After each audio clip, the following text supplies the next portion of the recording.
Assalamualaikum warahmatullahi wabarakatuh, Sobat Misteri Sunyi Mencekam. Bagaimana kabar Anda hari ini? Mudah-mudahan selalu dalam lindungan Allah Subhanahu wa Ta'ala. Amin, amin ya Robbal Alamin. Jumpa kembali bersama kami, channel yang setiap hari selalu menyuguhkan cerita-cerita misteri yang menarik. Dan untuk kali ini kami sudah menyiapkan sebuah kisah misteri karya Dio Seta yang berjudul Santet Balung Ireng. Dendam yang mendalam menciptakan kegelapan yang tak berujung. Namun, ketika kegelapan itu semakin pekat, ketakutan merasuk ke semua rasa yang bahkan dapat dirasakan oleh kegelapan itu sendiri. Kepergian Raden Arya Mangkubirawa dan kedua anak bungsunya meninggalkan kepedihan bagi ke-10 anaknya. Sebuah kesalahan fatal yang seharusnya tidak harus terjadi seandainya mereka lebih waspada. Santet Balung Ireng. Hanya dengan sebuah kalimat yang dikatakan oleh Karjo, seluruh pusaka keramat milik ke-10 Rojo bergetar seolah tidak ingin terlibat dengan santet itu. Ke-10 Ingon yang sudah berumur ratusan tahun sangat mengerti mengenai kengerian santet ini dan resiko yang terjadi setelahnya. Namun perintah Karjo mutlak. Tidak ada satupun saudara yang menentang keputusannya, apalagi para abdi yang mengikuti mereka. Pada saat keadaan semakin mencekam, rumah waras mengeluarkan titah untuk warga agar selama 30 hari semua warga dilarang beraktivitas di luar rumah. Semua kebutuhan hidup akan ditanggung para rojo dan disalurkan oleh para abdi yang ditugaskan. Setiap rumah diberi kembar mayang yang telah disediakan oleh rumah waras untuk melindungi warga dari kemungkinan buruk yang akan datang. Hari ini tepat 7 hari setelah titah disampaikan, sudah dipastikan tidak ada warga yang keluar dan melanggar perintah dari rumah waras. Selama 7 hari itu pula, langit begitu gelap dan awan mendung tidak pernah berhenti menyelimuti desa.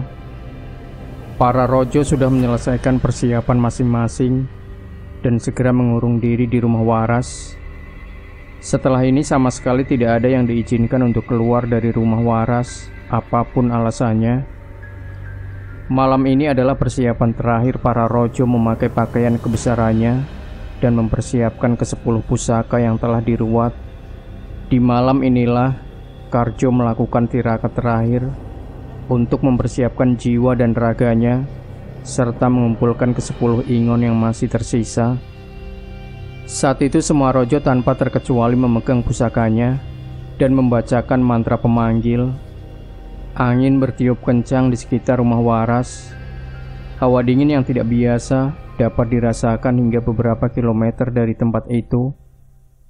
Tak lama setelahnya, ke-10 Ingon kebanggaan Trah Mangkubirawa telah hadir di sisi pusaka masing-masing. Jenengan saya panggil ke sini, tentu sudah tahu maksud saya, ucap Karjo kepada ke-10 Ingon yang berkumpul di sekitar ke-10 rojo. Seluruh Ingon merespon dengan anggukan sopan ke arah Karjo. Malam ini saya ingin meminta restu untuk apa yang akan kita lakukan besok, lanjut Karjo yang segera direspon dengan majunya ke-4 Ingon yang paling tua dan paling kuat di antara ke-10 Ingon keluarga Mangkubirawa. Ke-4 Ingon itu adalah Kiranu dari pusaka Ronggolawe milik Broto, Patih Gadang Ireng dari pusaka Rogonyowo milik Mardi, Patih Mareksa dari pusaka Batara Abang milik Warjo, dan terakhir adalah Raden Jayadwipa dengan pusaka Keris Ireng milik Karjo sendiri. Santet Balung Ireng adalah santet yang memiliki risiko besar. Semakin kuat Ingon yang menjadi medianya, diharapkan dapat memperkecil kemungkinan untuk gagal dan mengurangi risiko yang diakibatkan. Le, kamu yakin akan menunaikan santet Balung Ireng ini? Bayaran yang harus kamu tanggung sangat besar. Ingon dari pusaka Karjo, Raden Jaya merasa khawatir dan mencoba memperingati Karjo. Namun bukannya menjawab, Karjo malah mengeluarkan sebuah lembaran yang dibuat dengan kulit hewan. Di atasnya tertulis untaian aksara rumit yang ditulis menggunakan darah Karjo dan 9 saudaranya yang menanggung santet ini. Ini, kami sudah mempersiapkan ini sebagai bayarannya. ucap Karjo di hadapan ke-10 Ingon. Ke-10 Ingon melihatnya dengan bergetar. Sekarang mereka yakin Karjo tidak menginginkan sedikit pun kegagalan, sehingga menyiapkan bayaran sebesar ini, setengah dari sukmamu dan ke-9 rojo atas bayarannya. Ini sangat besar. Peringat Raden Jaya kepada Karjo, lawan kita adalah Kisedo dan sisa antek-anteknya. Bayaran yang pantas untuk memastikan permintaan terakhir Bapak bisa terwujud, ucap Karjo dengan tegas yang disetujui oleh 9 saudaranya. Ketika kehilangan setengah dari sukmanya, para rojo akan kehilangan sebagian kesaktian, bahkan mungkin sebagian umurnya. Tidak jarang bila sukmanya memang sudah lemah sejak awal, mereka akan langsung mati. Kali ini Karjo mengangkat kepalanya. Terlihat air mata dendam mengalir di pipinya. Tekad kami sudah bulat. Santet balong ireng harus dilaksanakan besok malam tanpa belas kasihan. Darah hitam mereka harus tertumpah tanpa bersisa. Ketika kami merayakan pembalasan dendam kami, di situ kalian bisa berpesta di atas kematian mereka, ucap Karjo yang penuh dendam. Sebelumnya Karjo belum pernah berucap sesadis ini. Malam itu juga sebuah kesepakatan terbentuk di antara ke-10 rojo dan ke-10 Ingon yang mengabdi kepada mereka. Esoknya, hari yang diputuskan telah tiba. Ke-10 rojo berkumpul di pendopo masing-masing dan meletakkan pusakanya. Terbenamnya matahari di ufuk barat merupakan tanda ritual harus segera dimulai. 4 ekor ayam cemani, 4 kerbau hitam, 4 kambing hitam disembelih di hadapan ke-10 pusaka, dan darah hewan itu dikumpulkan jadi satu dengan dan 4 mangkok darah dari pemilik pusaka tertua. Berbeda dari biasanya, pemanggilan Ingon ke-4 pusaka terkuat dipanggil dengan mengucapkan mantra kuno yang telah diwariskan lebih dari ratusan tahun. Dengan semua ritual itu, ke-4 Ingon hadir dengan wujud yang hampir tidak dikenali. Mereka menggunakan jubah hitam kelam dan segera meminum darah yang disajikan oleh ke-10 rojo. Seketika kulit mereka menjadi gelap, segelap dendam yang akan mereka tuntaskan. Bersamaan dengan hujan yang turun dengan deras, ke-4 Ingon menghilang untuk menunaikan tugas terbesarnya. Dari ke-100 orang abdi setia Kisedo, hanya tersisa 10 orang yang masih hidup. Trah Balanggawe yang masih tersisa hanya Kisedo sendiri dan istrinya, Nyi Laras, yang sedang hamil tua. Di hutan tersebut, terdapat sebuah rumah tua yang dibangun dengan kayu pohon keramat, dengan ornamen dinding dari tulang belulang hewan yang sudah dikorbankan. Tempat ini adalah tempat di mana keluarga Trah Balanggawe melakukan pemujaan terhadap demit-demit peliharaannya. Pak, firasatku tidak enak. Ke-10 anak Raden Arya pasti tidak akan tinggal diam, ucap Nyi Laras kepada Kisedo yang juga terlihat gelisah. Maafkan aku, Laras. Semalam guruku, Kiroshi, datang di mimpiku. Dia memberi petunjuk agar anak kita yang saat ini berada di perutmu harus dikeluarkan malam ini juga, apapun caranya, ucap Kisedo dengan wajah yang tidak tega. Terlihat Nyi Laras mencoba menahan rasa sedihnya. Ia tidak tahu apakah bayi yang belum genap 9 bulan ini dapat bertahan hidup apabila dikeluarkan malam ini. Namun firasat yang ia dapat jauh lebih mengerikan dibanding pertaruhan yang ditawarkan. Bagaimana keputusanmu, Laras? Waktu kita tidak banyak lagi, tanya Kisedo yang sadar akan bencana yang segera menghampirinya. Nyi Laras mengangguk sambil mengelus-elus perutnya yang berisi bayinya yang bernasib malang. Terlihat air mata menetes di pipinya, menyayangkan semua kejadian ini. Namun, inilah bayaran atas perbuatan Trah Balanggawe, dan hanya ini satu-satunya cara untuk menyelamatkan garis keturunan mereka. Pak, aku melihat ketakutan di wajahmu. Belum pernah aku melihatmu seperti ini. Jika ini adalah keputusanmu, maka sudah seharusnya itu yang kita lakukan, jawabnya dengan pasrah. Mendengar jawaban Nyi Laras, Kisedo cukup lega. Ia mulai mempersiapkan segalanya. mulai dari mengumpulkan seluruh demit alas untuk menjaga hutan ini, hingga membuat pagar gaib di antara hutan dan rumah. Persalinan Nyi Laras dilakukan oleh Ki Sedo sendiri, dibantu dengan abdi tertua Trah Balanggawe, Mbok Narti. Mbok, setelah berhasil mengeluarkan anak ini, segeralah lari sejauh mungkin.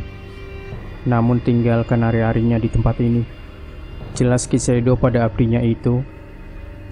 Mbok Narti mengerti. Segera mereka melakukan persalinan yang berjalan dengan lancar dan cukup cepat. Rumah di tengah hutan itu dihiasi suara tangisan bayi laki-laki yang cukup keras. Dengan segera Mbok Narti menyerahkan hari-hari anak itu kepada Ki Sedo. Belum sempat memulihkan kondisi istrinya, suara ledakan besar terdengar di ujung hutan. "Pak, itu suara apa?" ucap Nyi Laras yang masih lemah. "Mereka sudah datang. Kamu tenang saja. Aku sudah memasang pagar untuk menghalangi mereka," ucap Ki Sedo menenangkan istrinya yang terbaring lemah. Di pelukan Mbok Narti, anak yang baru lahir itu terus menangis. Ki Sedo mendekati dan membisikkan sesuatu ke telinga bayi itu. "Nak, ingatlah, kamu harus membunuh semua orang yang sudah jahat dengan keluargamu ini, ya nak?" bisik Ki Sedo dengan tegar. Segera ia mengalihkan pandangannya ke Mbok Narti dan memerintahkannya untuk meninggalkan tempat ini. Setelah memastikan anaknya telah pergi, Ki Sedo pun keluar untuk memeriksa apa yang sudah terjadi dan melihat sisa-sisa pengikutnya. Saat melihat semua pengikutnya masih berjaga dan berkegiatan seperti biasa, ia terlihat cukup tenang. Namun ia mulai curiga ketika melihat ribuan demit yang ia tugaskan untuk menjaga hutan ini tidak terlihat satupun di hadapannya. Sebelum sempat mencari keberadaan demit-demit itu, terjadi keanehan pada sisa-sisa pengikutnya itu. "Ki Sedo, apa ini?" Salah satu pengikut Ki Sedo menghampirinya dengan wajah yang kesakitan, dengan seluruh tubuhnya mulai membiru. Ki Sedo mencoba mendekat, namun ketika ia melihat apa yang terjadi pada pengikutnya, ia mengurungkan niatnya. Satu persatu bagian tubuh yang membiru terputus dari tubuhnya. Jari tangan, jari kaki, lengan dan setiap persendiannya mulai terputus secara berurutan. Anehnya tidak ada setetes pun darah yang menetes dari sisa bagian tubuh yang terpisah. Yang mengerikan lagi, dari sela-sela kulit mereka terlihat tulang mereka mulai menghitam. "Trah Mangkubirowo, sungguh biadab kalian," teriak Ki Sedo yang gentar melihat kejadian ini. Tubuhnya lemas hingga terduduk di tanah. Ia tidak pernah menyangka anak-anak yang tersisa dari Trah Mangkubirowo mau dan mampu merapalkan ilmu santet yang sehitam ini. Sekarang ia tidak heran. Wajar saja seluruh demit peliharaannya sampai takut untuk menghadapi serangan ini. "Laras, Laras." Ki Sedo teringat dengan Laras yang masih terbaring di rumah. Ia segera berdiri dan berlari menerobos pintu untuk memastikan kondisi istrinya itu. Namun semua sudah terlambat. Seluruh tubuh Nyi Laras sudah membiru. Kaki dan tangannya sudah tidak lagi menyatu dengan tubuhnya. "Pak, tolong Pak, sakit Pak." Rintih Nyi Laras yang menahan rasa sakit dari santet yang diterimanya. "Laras, bertahan Laras. Aku akan mencari-cari menghentikan santet ini," ucap Ki Sedo. Sebuah ilmu dirapalkan oleh Ki Sedo. Beberapa jenis kembang yang selalu tersedia di rumah itu ditaburkan di tubuh Nyi Laras. "Tolong, tolong," ucapan Nyi Laras menggema di telinga Ki Sedo. Dengan kondisi ini, hampir tidak ada lagi yang bisa ia lakukan terhadap istrinya itu. Di tengah keputusasaannya, suara menggelegar terdengar hadir di halaman rumah itu. Ki Sedo menghapus air matanya, mengambil pusaka keris putu barong miliknya, dan bersiap keluar menghadap makhluk yang datang di wilayahnya itu. Keempat ingon terkuat milik keluarga Karjo sudah bersiap di depan untuk membalaskan perbuatan Ki Sedo terhadap Raden Arya dan kedua anaknya. Dengan segera Ki Sedo menghunuskan kerisnya ke langit. dan merapalkan mantra kuno pemanggil Ingon tertua dan tersakti yang dimiliki oleh Trah Balanggawe untuk menandingi keempat makhluk di hadapannya. Suara guntur menggelegar, angin bertiup dengan kencang, namun tak terlihat satupun sosok makhluk yang memenuhi panggilannya. Kiseido merasa heran, namun sebelum sempat merapalkan mantranya lagi, terdengar suara menggema di hutan yang hanya bisa didengar oleh Kiseido. Tidak ada gunanya, nyawamu sudah di ujung tanduk. Tidak ada untungnya kami membantumu saat ini. Itu adalah suara Ki Batur Ijo, Ingon paling tua dan sakti milik Balanggawe. Ki Batur Ijo, apa maksudmu? Kau mau berkhianat dengan Trah Balanggawe yang telah mengikat perjanjian denganmu? Teriak Kiseido mencari penjelasan.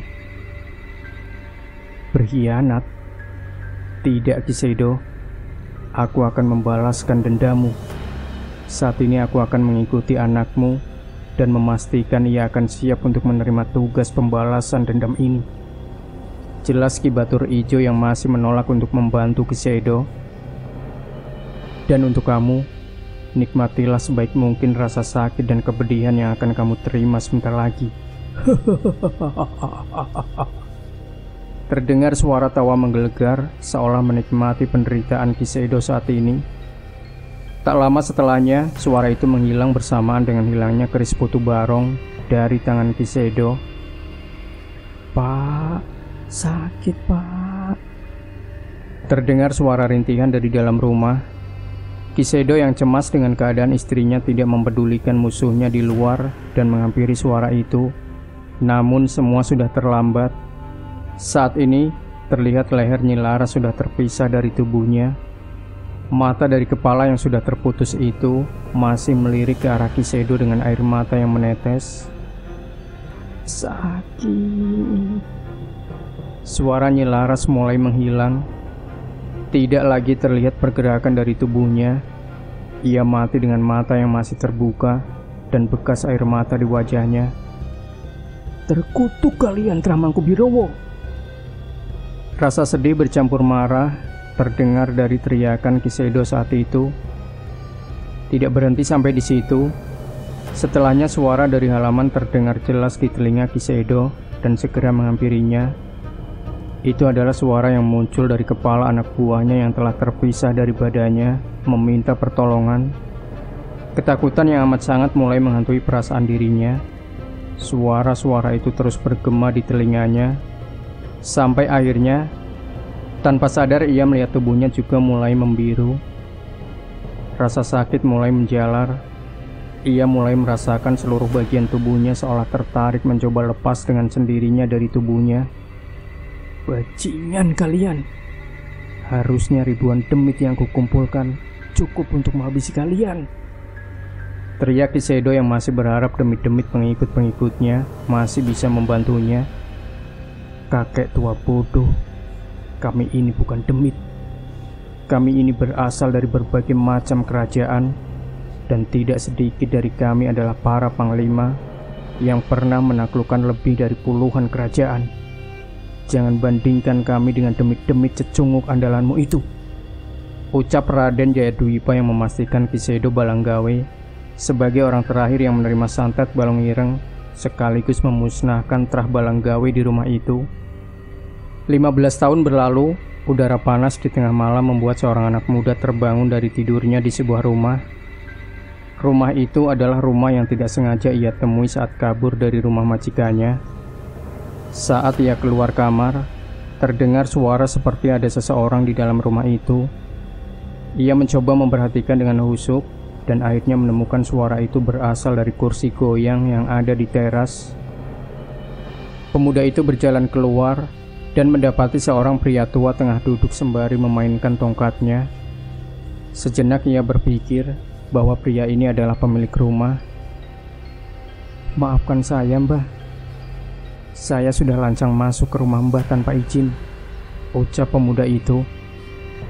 Namun bukannya mendapatkan jawaban, kakek itu malah tertawa keras dengan suara mengerikan. Bersamaan dengan tawa itu, Terdengar juga suara tawa lain dari seluruh penjuru rumah tanpa dapat terlihat asal dari suara itu. Pemuda itu merasa ketakutan. Ia berlari meninggalkan rumah itu dan terus berlari. Sepanjang jalan pelariannya, berbagai macam makhluk gaib berdiri berjejer seolah mengarahkan bocah itu. Waktunya sudah tiba.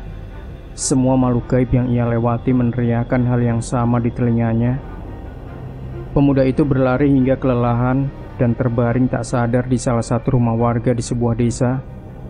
Di pagi berikutnya, pemuda itu terbangun. Kali ini di depannya terdapat berbagai macam makanan dan seorang wanita yang sudah berumur. Ia memaksakan dirinya untuk duduk dan mencoba memberi salam. Namun sebelum sempat berbicara, wanita itu membuka pembicaraan terlebih dahulu. "Kamu asalnya dari mana, Le? Kok ibu tidak pernah lihat kamu di sekitar sini?"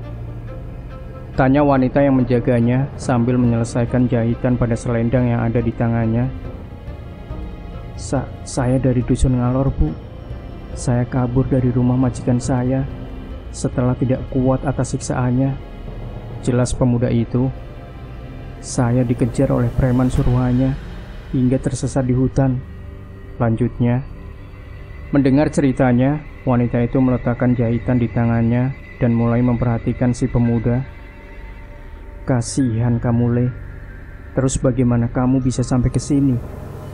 Sekali lagi wanita itu mencoba mencari tahu asal-usul pemuda itu. "Di hutan saya tersesat di sebuah rumah. Saat terbangun sudah ada banyak demit di sana dan mulai mengejar saya hingga akhirnya terhenti di sini dan kehilangan kesadaran." Wanita itu berpikir sejenak. Dia mengingat perlindung gaib yang dia pasang di rumahnya. Mungkin itu yang membuat pemuda ini selamat dari kejaran demit-demit itu. "Mohon maaf apabila saya sudah lancang masuk ke rumah ini. Saya izin pamit, Bu," ucap pemuda itu yang terlihat merasa tahu diri. Sebelum sempat meninggalkan tempatnya, wanita itu menahannya. Sudah, nggak usah minta maaf. Kamu di sini dulu aja. Tempat sini aman buatmu. Kalau kamu mau, kamu bisa membantu mengurus ternak milik keluarga saya." Wanita itu mencoba menawarkan kemungkinan terbaik untuk membantu pemuda itu. "Yang benar, Bu. Matur nuwun sangat, Bu." "Sumiati. Nama saya Sumiati. Panggil saja Bu Sum." Pemuda itu segera menghampiri wanita itu dan mencium tangannya untuk menyampaikan rasa terima kasih dan baktinya. "Lah, jenengmu sopo, Le?" tanya wanita yang senang ketika pemuda itu menerima tawarannya. "Nami kulo Toha, Bu." Demikian Sobat Misteri Sunyi Mencekam. Jangan lupa berikan komentar Anda, like dan share video ini, subscribe channel Sunyi Mencekam, dan nantikan kembali cerita-cerita misteri terbaru dari kami. Wassalamualaikum warahmatullahi wabarakatuh.